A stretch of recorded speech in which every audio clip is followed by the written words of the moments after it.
And Mr.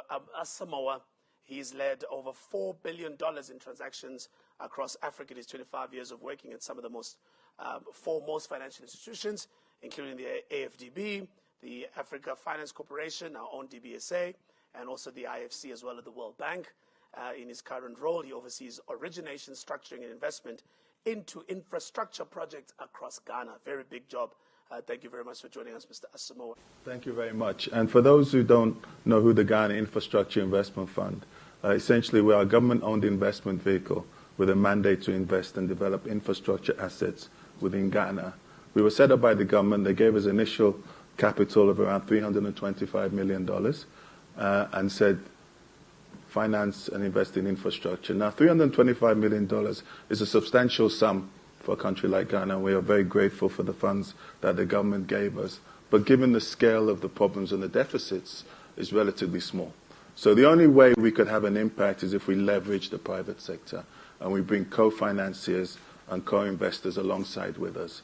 And we've been very busy on that. And over the last 5 years or so, I think we've been quite effective. We now have a portfolio of 13 infrastructure investments, including projects like the new airport terminal, for those who have been there, a major expansion of Ghana's second port, Takoradi Port.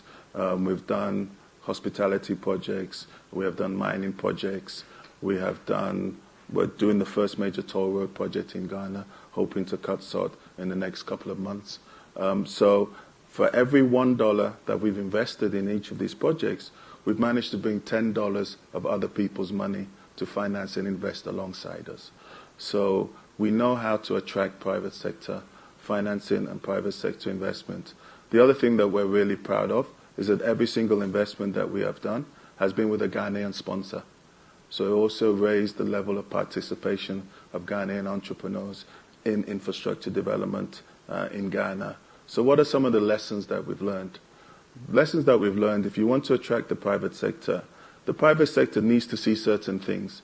And no matter how much you may want to try and convince them that they're being unfair or unrealistic, at the end of the day, they won't write a check unless they see those things. So we have to make sure that we structure our projects in a way that will attract and give confidence to the private sector financiers. And as I said, $300 million effectively we've invested.